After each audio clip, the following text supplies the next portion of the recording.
Hello guys, welcome back to my channel. I hope you are doing well. जैसे कि आपको पता है एसबीआई पीओ प्री का रिजल्ट आ चुका है, तो उसमें से कुछ लोगों का हुआ है और कुछ का नहीं हुआ है। सबसे पहले जिनका हुआ है उन सबको कॉन्ग्रेचुलेशन, और जिनका नहीं हुआ है प्लीज वो उदास मत होइए।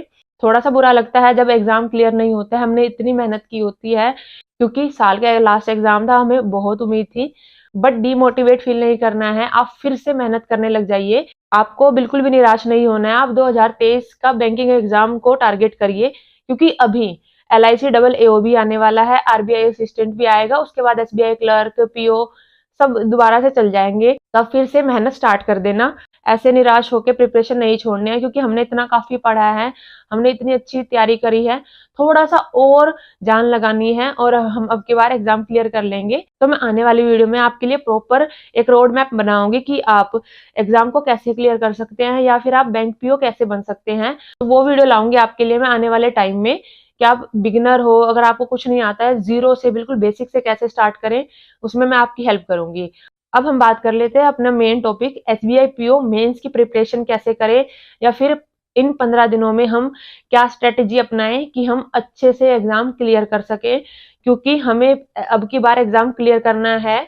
देखो, सबसे पहले एस्पिरेंट के जो मन में रहता है, सबसे ज्यादा डर जो रहता है, रीजनिंग एंड क्वांट का होता है। अगर मैं क्वांट की बात करूं या फिर DI की बात करूं, इसे पर्टिकुलर DI इसलिए बोला गया है क्योंकि जो SBI PO मेंस में क्वांट आता है वो सारा ही DI बेस होता है। यानी आपको सिर्फ DI ही देखने को मिलेगी, कुछ क्वेश्चन जो होंगे आपको मिसलेनियस के देखने को मिलेंगे, ठीक है। अगर मैथ में देखा जाए तो क्या क्या टॉपिक आपको करने चाहिए, आपका अर्थमेटिक स्ट्रॉन्ग होना चाहिए।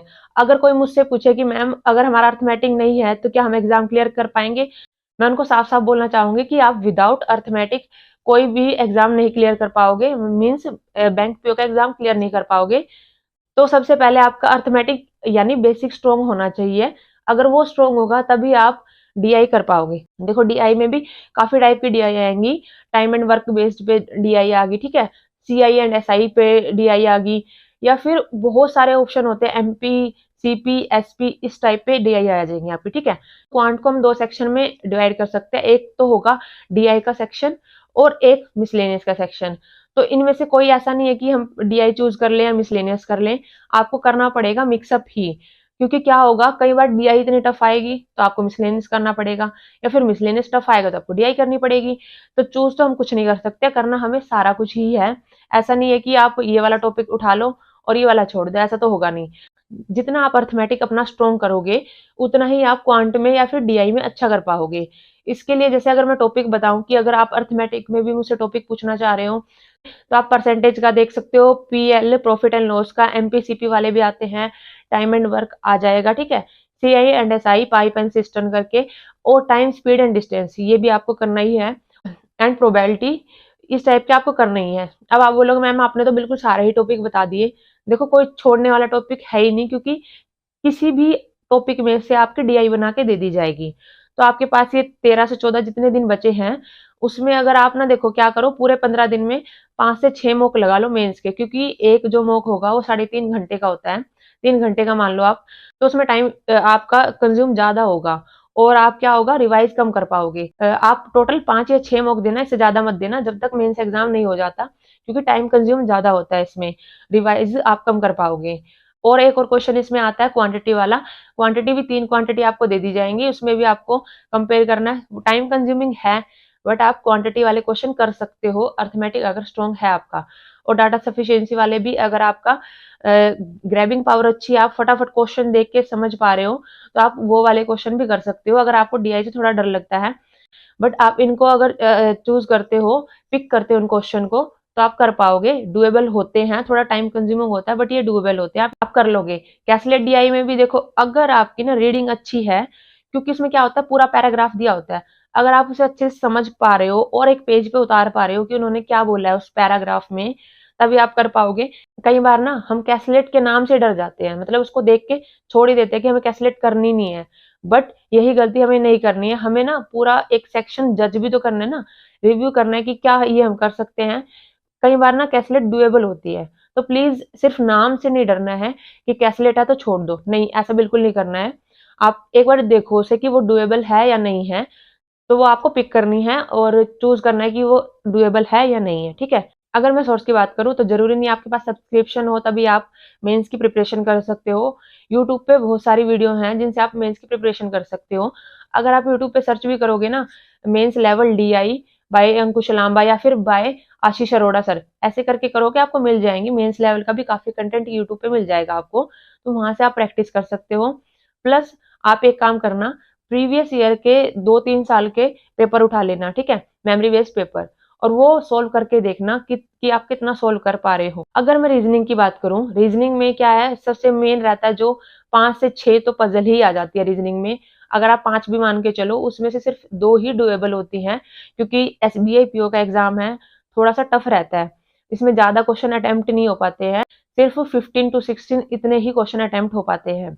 इसको भी अगर हम देखना चाहें, देखो एक तो सेक्शन पजल का हो गया कि पजल आएंगी, ठीक है, एक मिसलेनियस हो गया, एक क्रिटिकल रीजनिंग हो गया। क्रिटिकल रीजनिंग में क्या आएगा आपके पास, स्टेटमेंट वाले क्वेश्चन आते हैं, स्टेटमेंट कोर्स एंड एक्शन वाले क्वेश्चन आ जाएंगे। स्टेटमेंट दी होगी, उसका क्या इफेक्ट है, कोज एंड इफेक्ट हो गया, ठीक है। स्टेटमेंट दी होगी, कंक्लूजन क्या होगा। अगर आपकी इसमें रीडिंग अच्छी है तो ही आप ये कर पाओगे। अगर आपने इसकी प्रैक्टिस नहीं करी है तो प्लीज ये वाले क्वेश्चन अटेम्प्ट मत करना, रिस्क मत लेना मेंस एग्जाम में, क्योंकि क्या होगा, या तो आपके 0 मार्क्स आएंगे या आप अच्छा कर जाओगे। इसमें तुक्के वाली बात होती है, इसमें कंफर्म कुछ नहीं होता है। मैं तो अटेम्प्ट नहीं करती हूँ इसे, क्योंकि मेंस में सबसे ज्यादा जो मैटर करती है एक्यूरेसी होती है, ना ही स्पीड मैटर करती है और ना ही टाइम मैटर करता है, ठीक है। हमें टाइम भी इनफ मिला होता है और स्पीड हमें इतनी नहीं रखनी होती, बट हाँ, अगर एक्यूरेसी नहीं है तो फिर आपका फायदा क्या करने का, तुक्के मार के कुछ नहीं होगा, ठीक है। अगर आप क्रिटिकल रीजनिंग में अच्छे हो और आपका बिल्कुल उस पर अच्छी पकड़ है तो ही आप कर पाओगे, वरना क्रिटिकल को छोड़ देना आप, ओके। अगर कुछ आ रहा है तो ही करना। मिसलेनियस में क्या आपका कोडेड ब्लड रिलेशन आ जाएगा, ठीक है, उसमें भी थोड़ा सा टफ करके देंगे। स्लोग्स आ गया, स्लोग्स भी रिवर्स स्लोग्स आ जाएगा, ठीक है, और ब्लड रिलेशन में भी कोडेड ब्लड रिलेशन आ जाएगा, ओके। और डायरेक्शन एंड डिस्टेंस, हाँ, वो जरूर आता है SBI PO में, उसमें भी क्या है, कोडेड ही आएगा।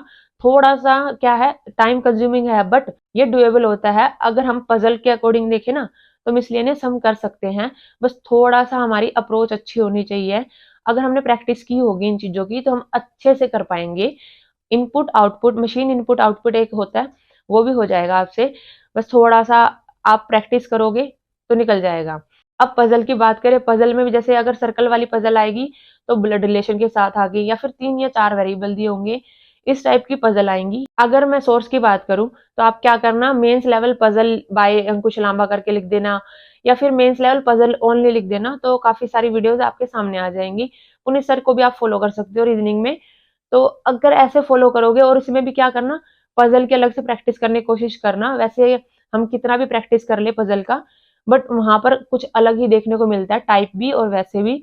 बट हाँ, मशीन इनपुट आउटपुट हम अच्छे से कर सकते हैं, क्योंकि उसमें ट्रिक होती है। अगर एक स्टेप हमने क्रैक कर लिया तो हम वो क्वेश्चन 5 नंबर के हमारे अच्छे से हो जाएंगे, ठीक है।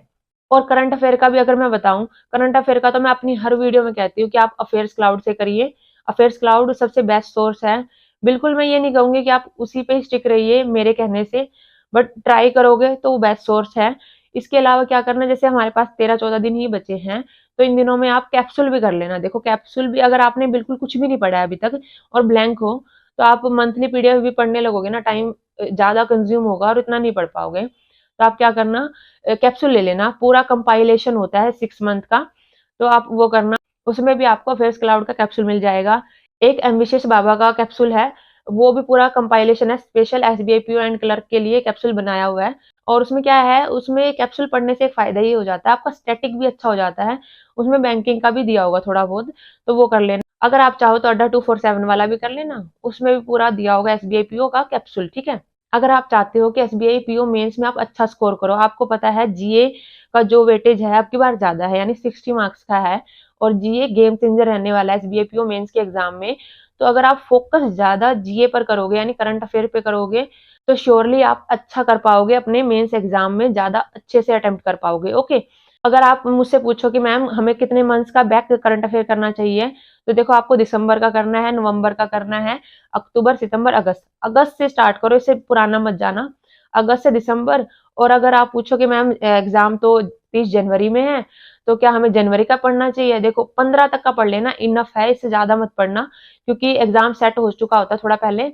तो इतना लेटेस्ट तो आएगा नहीं। आप हाँ, बट 15 जनवरी तक का कर लेना, उसमें से भी आने के चांसेस रहते हैं कई बार।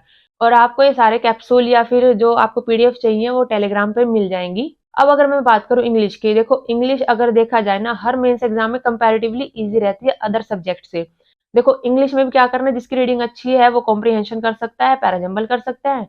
उसके बाद वर्ड स्वैप, फिलर्स, मैचिंग वाले क्वेश्चन आ जाते हैं, या फिर क्लोज टेस्ट आ जाते हैं, ठीक है। इंग्लिश में ज्यादा कुछ बताने का है नहीं, क्योंकि हमारे पास सिर्फ 13 या 14 दिन बचे हैं। उसमें हम अलग से तो वोकैब नहीं कर सकते अभी, या फिर इतनी प्रैक्टिस नहीं कर सकते। आपकी ना मॉक जितने आप दोगे बाय डिफॉल्ट, उसमें ही आपकी इंग्लिश की प्रैक्टिस हो जाएगी। अलग से प्रैक्टिस करने की नीड नहीं है, क्योंकि हमारे पास इतना टाइम नहीं बचा है कि हम हर सब्जेक्ट को इतना टाइम दे सके। इंग्लिश बाय डिफॉल्ट आपकी प्रैक्टिस हो जाएगी। अगर आप फिर भी चाह रहे हो तो सिर्फ आरसी का या किसी पर्टिकुलर एक टॉपिक का क्विज दे देना, ठीक है। अगर मैं पैसेज की बात करूँ, जिसकी रीडिंग थोड़ी सी वीक है, जिसको एकदम से पैराग्राफ पढ़ के समझ नहीं आता, वो क्या कर सकता है मेंस एग्जाम में, वो ना पहले फटाफट क्वेश्चन देख ले, मतलब पैसेज के क्वेश्चन क्या है। और अगर आप क्वेश्चन देख के ना पैसेज पढ़ोगे, तो आपके माइंड में ना एकदम से क्रैक होगा ये वाला कुछ। जैसे आप कोई लाइन पढ़ रहे हो पैसेज में, और आपने क्वेश्चन में भी वो कीवर्ड देखा है, तो क्या होगा, वो कीवर्ड देख के आपके माइंड में एकदम से क्रैक होगा, हाँ ये वाली लाइन रिलेटेड है उससे। तो आप इस टाइप से क्वेश्चन अटेम्प्ट कर सकते हो आरसी, अगर जिसकी रीडिंग थोड़ी सी वीक है, ठीक है। तो ऐसे आप एसबीआई पीओ मेंस की प्रिपरेशन कर सकते हैं। सोर्स मैंने आपको बता दिया है, कहाँ से आप पढ़ोगे तो अच्छा रहेगा। और मैं डिस्क्रिप्टिव के लिए अलग से एक वीडियो लेके आऊंगी, क्योंकि ये वीडियो काफी लंबी हो जाएगी। उसमें मैं अच्छे से आपको प्रॉपर बताऊंगी कि आप लेटर कैसे लिख सकते हैं, ऐसे कैसे लिख सकते हैं, क्या क्राइटेरिया रहता है। और ऐसे ही अच्छे से मेहनत करते रहो, आपको एग्जाम क्लियर करना है। तो आई होप आपको ये वीडियो अच्छी लगी होगी। वीडियो अच्छी लगी है तो like this video, subscribe my channel. Take care, bye bye.